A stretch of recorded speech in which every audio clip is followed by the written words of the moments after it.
तर हे आहे फळ, जे जायफळाचं फळ आहे. मी मगाशी बोललो ना जायफळाचं लोणचं करतात ते, हे फळ आहे. तर कसे काय म्हणजे welcome back to our new blog.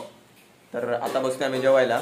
तर तुम्ही रोज म्हणत असाल उठल्यावर डायरेक्ट जेवायला बसतो. तर आम्ही उठतो उशिरा, कुठे जात नाही, त्यामुळे बेरोजगार असल्यामुळे आम्ही उठतो उशिरा. तर 12 वाजता चहा पितो, त्याच्यानंतर 1 तासाने 1 वाजता जेवतो. तर आता आम्ही जेवणार होतो, बघूया आज जेवणात काय. चला बघूया आईने आज काय बनवलंय. आई बसली खाली वाढते जेवण, तुम्हाला दाखवतो. जसं की तुम्ही बघताय आई वाढते जेवण, खाली काम चालू आहे, मी बसलोय खुर्चीवरती. इकडे जायफळाचं लोणचं. जर तुम्हाला जायफळ पाहिजे असेल तर कृषी विद्यापीठ मुळुदे कधी या भेट द्या आणि जायफळ घेऊन जा विकत. इकडे आहे डाळ.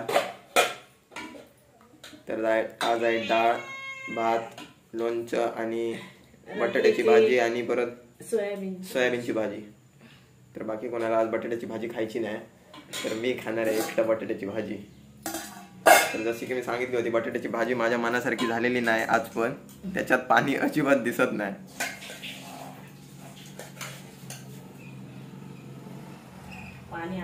काय पाणी आहे, काही नाही त्याच्यात.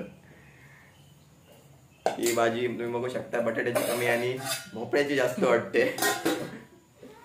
तर आपलं ताट रेडी आहे, तर मी आता बसतोय जेवायला. सोयाबीनची भाजी नको मला. सोयाबीनची भाजी अजिबात आवडत नाही. एकमेव भाजी अशी असेल जी मी खात नाही, सोयाबीनची भाजी. तर ताट मध्ये रेडी आहे, तुम्ही बघू शकताय. भात, भाजी, डाळ आणि लोणचं. तर भेटूया जेवण झाल्यानंतर. तर जेवण वगैरे झालेलं आहे, मी पोचलोय आमच्या फेवरेट जागेवर. तुम्ही बघू शकताय, मस्तपैकी पायरीवर बसायची. काही म्हणा, आपल्या खळ्याच्या अंगणाच्या पायरीवर बसायची जी मजा आहे ना, ती कुठच्या आलिशान खुर्चीवर बसण्यात सुद्धा नाही. तुम्हाला वाटत असेल मोठे पण सांगते, मोठे पण नाही, खरंच चांगलं वाटतं इथं बसल्यानंतर. आणि कोकणात काय झाडं वगैरे सगळीकडे असतात, वारा चालू असतो, त्याच्यामुळे चांगलंच वाटतं नेहमी. म्हणून मुंबईचे लोक आले काय जास्त करून खळ्यात अंगणात वगैरे पहिले चटई वगैरे टाकून झोपतात, अजूनही झोपत असतील. आता काय पत्र्याचे वगैरे झालेत. तर आज जसं की तुम्ही बघितलं, जेवणात आज होता जायफळाचं लोणचं. तर जायफळाचं लोणचं म्हणजे जे मसाल्यासाठी जायफळ वापरतात ते आतमध्ये असतं, ते काढून घेतात आणि बाहेरचं आवरण जे राहतं ते आमच्या इकडे कृषी विद्यापीठ मुळुदे म्हणून आहे, कुडावरनं 5 किलोमीटर आहे, सिंधुदुर्ग जिल्ह्यात कुडावरनं 5 किलोमीटर. तर तुम्ही येऊन भेट देऊ शकता. बरीचशी झाडे आहेत, बरेच मासे वगैरे आहेत, शोचे वगैरे. तुम्ही बघू शकता. एक मस्त अनुभव घेण्यासाठी, म्हणजे फिरण्यासाठी, निसर्गप्रेमीसाठी एक मस्त ठिकाण आहे. तुम्ही नक्की भेट द्या, तुम्हाला मजा येईल नक्कीच. माझ्या अनुभवावरनं सांगतो, माझं घर तिथनं बरोबर 1 किलोमीटरवर आहे, बरोबर 1 किलोमीटरवर आहे. गाडीने गेलो तर आम्हाला काय 2-3 मिनटातच आम्ही पोहोचू, एवढ्या जवळ आहे. तर लोणचं अगदी आंब्याचं लोणचं बनवतात तसंच बनवतात. आपल्याला पीस पाहिजे तेवढे करून घ्यायचे. त्याच्यामध्ये मसाला, मीठ, लोणचं वगैरे, हे आपलं मसाला, मीठ आणि तेल टाकून लोणचं बनवायचं. अतिशय उत्कृष्ट लागतं, मस्त चव आहे. तर आपलं जेवण कंप्लीट झालेलं आहे. तर आता थोडे वेळ आणि एक पप्पांनी मला काम सांगितलेलं आहे आज. गाडीची जो ऑइल लेवल असते ना ती चेक करायला सांगितली. मला वाटतं ऑइल चेंज करायचं आहे. तर बघूया, ऑइल लेवल आपण चेंज करूया थोड्यानंतर. ऑइल लेवल आपण चेक करूया थोड्या वेळानंतर. तर आंघोळ वगैरे झालेली आहे, चहा पण घेऊन झालेला आहे. मी आलो आता वरच्या घराकडे बसलोय. तर पप्पांनी मला काम सांगितलं होतं, ते मी अजून केलेलं नाही. उठल्या करायला बोलले होते, यायच्या अगोदर पूर्ण करायचं आहे काम. तर अजून त्यांना यायला खूप वेळ आहे, ते येतात 7:30 पावणे 8पर्यंत. तर ऑइल चेक करायचं आहे, तो ऑइल आता थोड्या वेळ चेक करतो मी. तर हे आहे फळ, जे जायफळाचं फळ आहे. मी मगाशी बोललो ना जायफळाचं लोणचं करतात ते, हे फळ आहे. तुम्ही बघू शकता कसं आहे. हे पिकलेलं फळ आहे आणि याच्या आतमध्ये जे असतं ते मसाल्यासाठी वापरतात. तर हे आहे ते लोणच्यासाठी वापरतात. तुम्ही बघू शकता. तुम्हाला मी ॲड्रेस दिलेला आहे, तुम्ही घेऊन जाऊ शकता येऊन, तुम्हाला पाहिजे असतील तर. किलोवर मिळतात इकडे, एकदम स्वस्त आहेत. कृषी विद्यापीठातून घेऊन जाऊ शकता तुम्ही. तर आता मी जातोय गाडी ऑइल चेक करायला. तर बघूया. तर आपल्याला लागणार आहे इंजिन खोलायला पकड. तुम्हाला माहितीच असेल, ते झाकण खोलायचं आणि चेक करायचा. तर चला.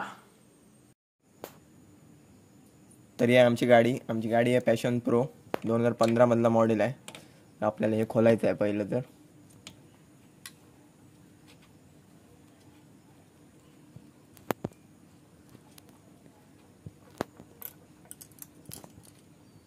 तुम्ही बघू शकता खोललेलं आहे.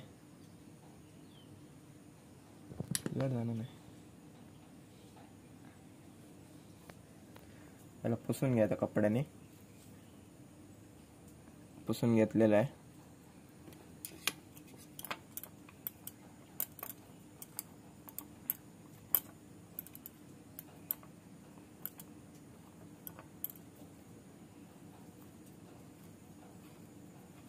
पुन्हा लावायचं आणि काढायचं लगेच. तर अर्ध्यापेक्षा जास्त आहे, बरोबर बघू शकता, अर्ध्यापेक्षा जास्त आहे.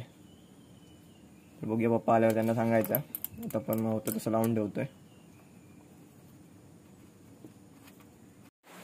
तर ऑइल चेक झालेलं आहे, अर्ध्यापेक्षा जास्त आहे जसं की तुम्ही बघितलात आता.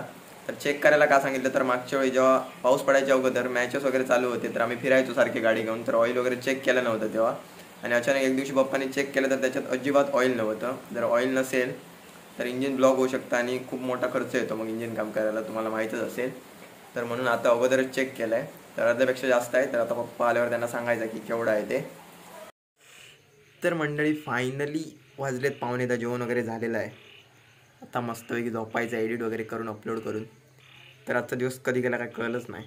जेवण आजचं काय साधंच होतं, दुपारी होतं तेच. तर आय होप तुम्हाला आजचा ब्लॉग नक्कीच आवडला असेल. जर चॅनलवर नवीन असेल तर चॅनल सबस्क्राईब करा, बेल आयकॉन दाबायला अजिबात विसरू नका. Thank you so much for watching.